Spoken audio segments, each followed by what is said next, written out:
Are you feeling scared right now? Angry? Desperate? Frozen? Me too. Me too. Let's see if we can get through this together.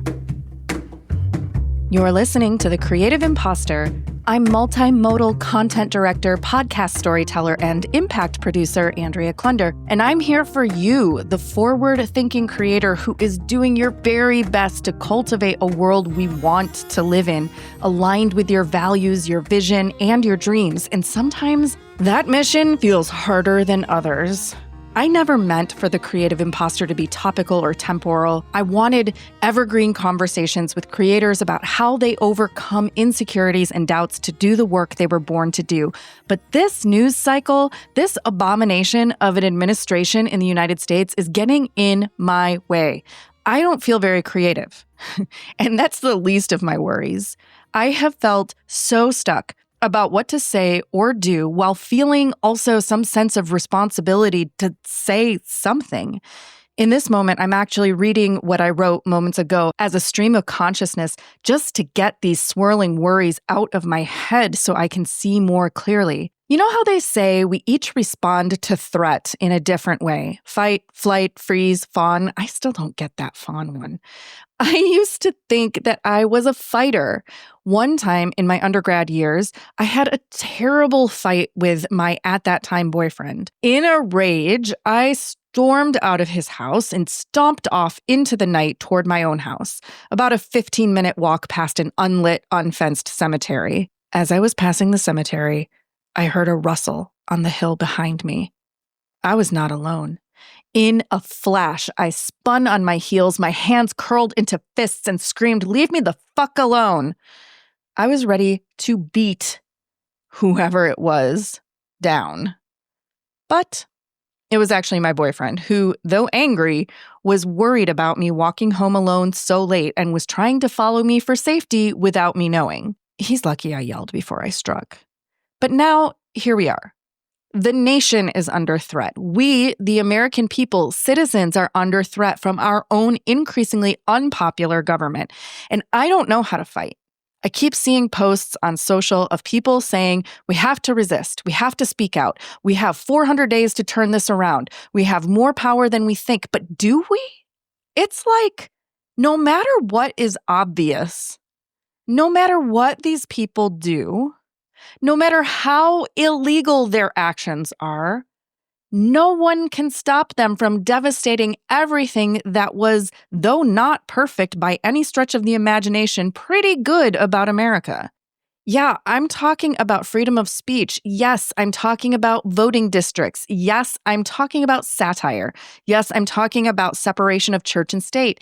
Yeah, I'm talking about a free press. Yes, I'm talking about forward movement in gender and racial equity. No, I don't give a fuck about Jimmy Kimmel or Charlie Kirk. I'm sick of reading all of it, but I do care about our right to dissent, to speak freely, to travel openly, to create, to live according to our own values, so long as we're not actively causing harm. Cancel culture, fine. Court of public opinion, sure. But the government has overstepped again and again, and my intuition is screaming at me. Intuition equals pattern recognition. And I don't want to sound paranoid, but I sure as hell don't want to get caught up in a repeat pattern of what my German ancestors had to endure when their nation crumbled under tyrannical authoritarianism and my grandparents had to flee with their tiny children just to survive. Last week, I had the privilege to travel to Vienna, Austria. It was literally a breath of fresh air. Ask me next time you see me about the air quality index compared to Chicago. I felt a huge weight had been lifted. Maybe it was the air and the water. Maybe it was that my internet scrolling was focused on tourism. Maybe it was just not being oppressed by what is happening here at every turn. My partner and I actually found ourselves asking the GPT how an American can move to Austria and get EU citizenship.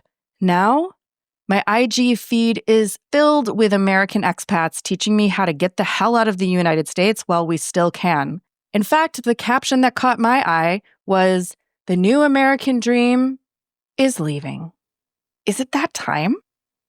Is my response to threat actually flight? Am I overreacting? I would love to hear what you think. How are you doing? How are you reacting? How are you responding? Are you also researching ways to get out of this country? Do you have a strategy, a protocol for how you're fighting? Are you optimistic that we get through this and it's just a blip on the historical radar? Or do you think we're doomed? I really want to know. Email me your thoughts at Andrea@thecreativeimposter.com. Okay, if you're still with me, this episode was a live stream that was recorded as part of Creativity and Media as Resistance the day after I heard the Charlie Kirk news. I listened back just now and still stand by everything I said in that moment. Since then, I will say I am disgusted by the official discourse from government, infuriated that they're naming a national holiday for him, horrified by his wife's mission to carry out his misogynistic Christian national legacy to the 100th power.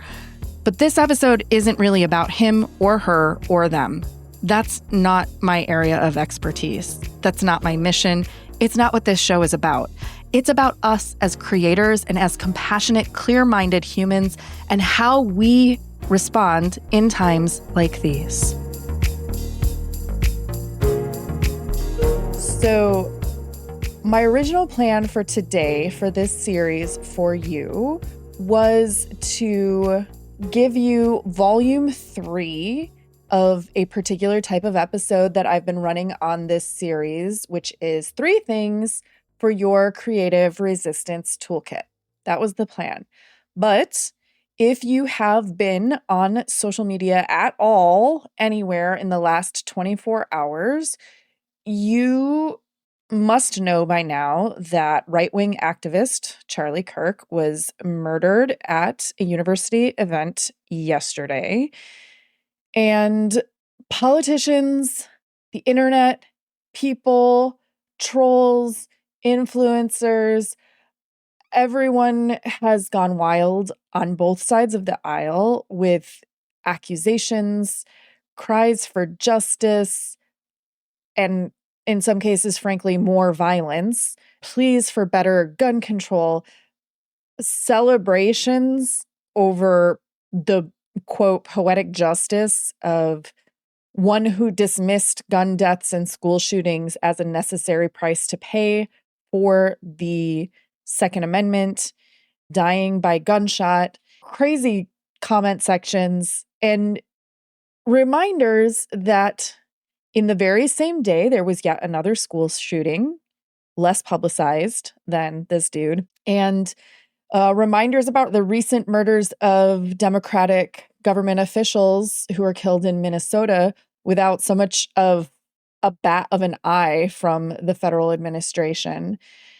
And now here we are with Charlie Kirk as martyr and national hero, and no doubt in another setting, he may even achieve sainthood. And I'm not here to weigh in on the debate or the politics or even the conversation on gun control, because none of that is my lane. None of that is what I'm an expert in. I will state for the record personally that my official position is that no one deserves to die by the action of some random person deciding to shoot them while they are going about their business. Even if it's business that I don't like, if it is legal and not actively putting people in danger, then even if I despise every official statement and position that ever came out of this dude's mouth,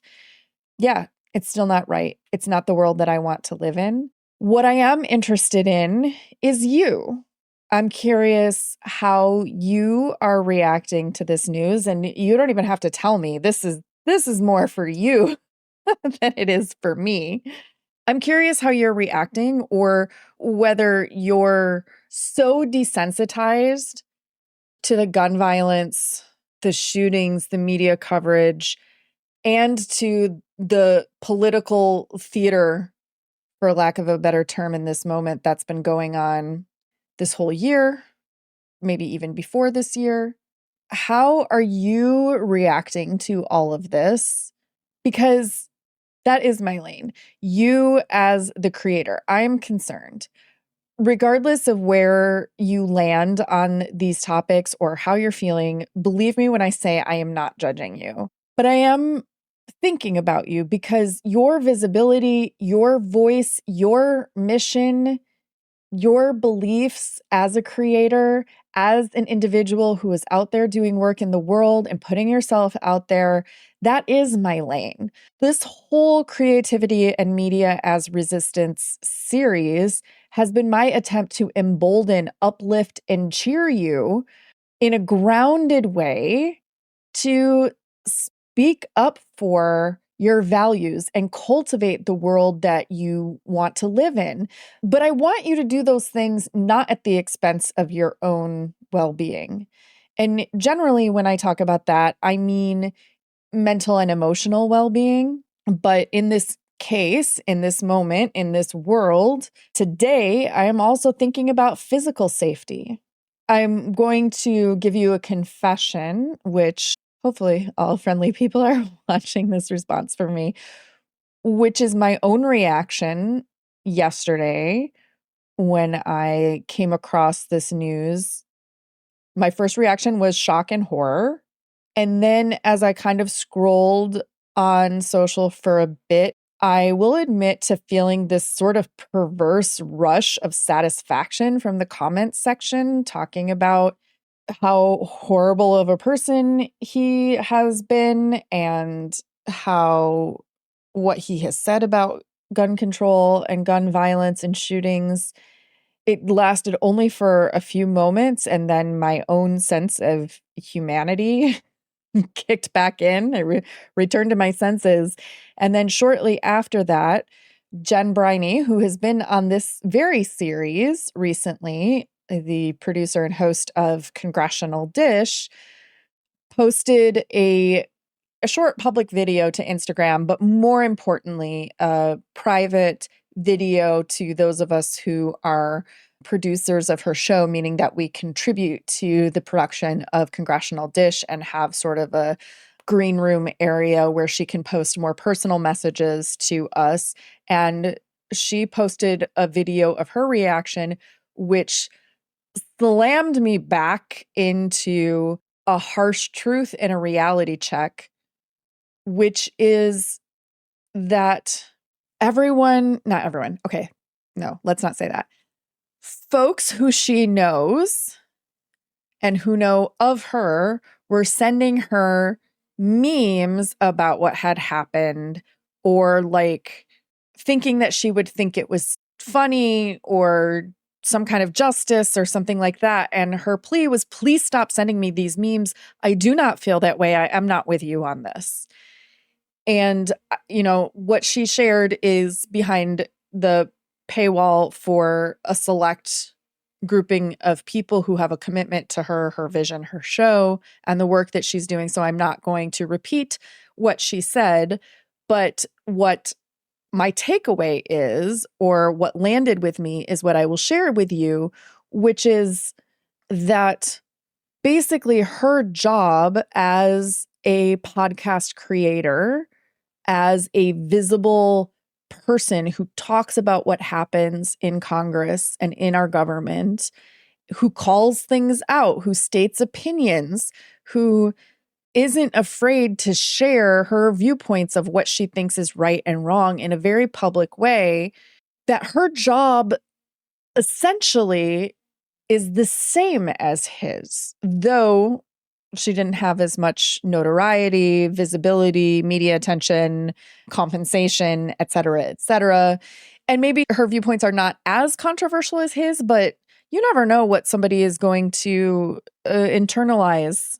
And she said, by people not acknowledging his humanity and sort of turning him into a character, whether that's, again, this like martyr national hero type character, or whether that's an evil villain type character, by creating that perception, you're basically dehumanizing him and not acknowledging the fact of his personhood, the fact of his right to, not to be corny, but life, liberty, and the pursuit of happiness, right, in this country.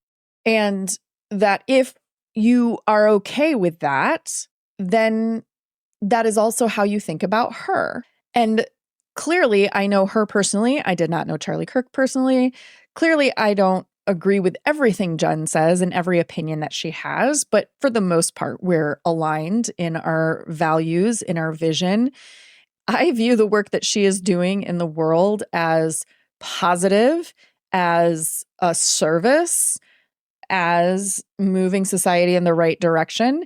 And I view the work that he was doing as the opposite of that.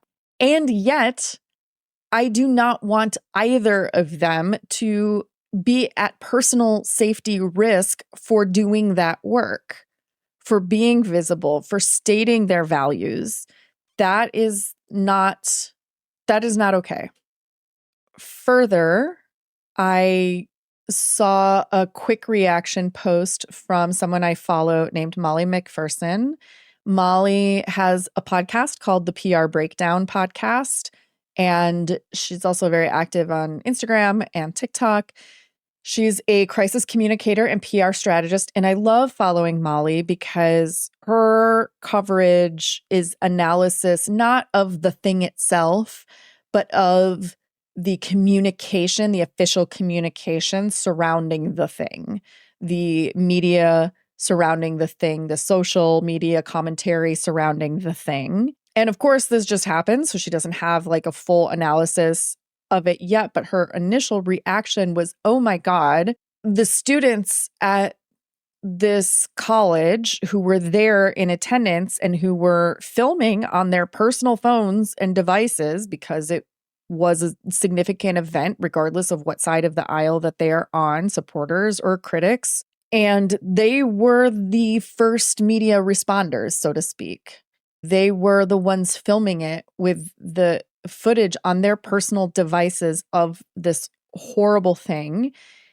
And when we talk about desensitization, the normalization of, oh, this is a thing that happens, and then people react that this is an okay thing that happens. Like, what does this mean? I believe most of those college students would be Gen Z. What does this mean for that generation? That they may have this on their phone, that they may have posted this, that they may have witnessed this. And like, I get it that they're not the first ones to be exposed to something like this, going back to the school shooting thing. I don't pretend to understand what that causes in the psyche and in the nervous system of an individual at any age, let alone at a young developing age. I can't imagine what that experience is or how one recovers from that or where we go from here. So the main thing I just wanted to say is check in with yourself. Are you being smart and safe about what work you're doing as part of the resistance? Are you mentally and emotionally okay thinking about how this may impact you either as a visible person, thought leader, content creator, or even just your own mental well-being in what your reaction is to an event like this, to news like this? Checking in. Also, if you want to consider this a little bit more in terms of your role using creativity and media as a form of resistance, I would encourage you to go back to the episodes that I have had with Elsie Escobar, which is available both in the video format and in audio in the podcast feed. If you want to find the video of the past live streams, the best way to do that is on YouTube. You can find the playlist at bit.ly/creativity as resistance. Again, bit.ly/creativity as resistance. That's the best place to find the videos. And then the Lightly edited audio versions are available at thecreativeimposter.com and also in your podcast app of choice. So you can find the easy links from the website to Apple Podcasts, Spotify, and my personal favorite podcast app is Pocket Casts. So definitely the episode with Elsie Escobar talking about choosing your container, choosing your level of disclosure, and choosing your audience. Who do you tell what? Who do you share what with? My conversation with Monica Rivera about diversity, equity, inclusion, and visibility and leadership and showing up. And also my conversation with Jen Briney from Congressional Dish. So those 3 episodes, I think, will give you some things to think about in this area and give you a framework. And this series, I felt like it was coming to a natural conclusion. And now I kind of feel like we need to continue this conversation. And I am looking for guests to continue on this series who are doing the work of creativity and media as resistance. So if you are that person, or if you have someone in mind who you see who is creating content or showing up to create the world that we want to live in an interesting or unique way, I would love an introduction or a suggestion about that person, a link. Feel free to reach out to me. You can DM me on LinkedIn or on Instagram with your suggestions, or email me, Andrea@thecreativeimposter.com. And if you yourself are podcasting or pod curious and would like to have some community support in the work that you are doing around visibility, around impact and mission through your messaging and through your content, I would love to invite you to a free resource, which is the Podcast Envy exclusive. This is a private podcast feed where you are getting the best curated content from me from the public Podcast Envy podcast. Hard to name a podcast with the word podcast in the title because it makes it very confusing to say. Yes, there is a public Podcast Envy podcast, but I'm curating the best, most relevant, most recent content at the exclusive, which you can find at bit.ly/PEP exclusive. That's bit.ly/PEP, which stands for Podcast Envy Podcast exclusive. It is completely free. You just need to drop your email and then follow the instructions to add the private podcast feed to your podcast listening app of choice. And I'm also going to be publishing some new content there on that private feed, which is specifically around the emotional support, the role, responsibility, and self-care for people who are doing this work through the medium of podcasting. And all of that is freely available to you at bit.ly/PEP exclusive. Let me know if you have any questions about that. And I'll be back in a couple of weeks with more creativity and media as resistance. And I hope that you take a deep breath, take care of yourself, give everyone else around you a little bit of grace. Think before you comment, repost, share, etc. Check your own internal reactions, recalibrate, do what it is you need to do. And I'll see you in a couple of weeks.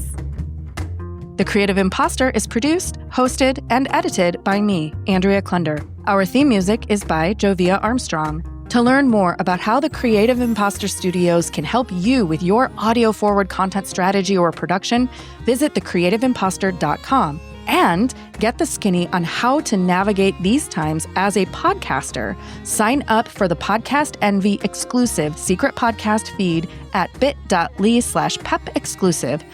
Whew. Thanks for listening to this doozy of an episode. This week, all I can say is take care of yourself and your loved ones.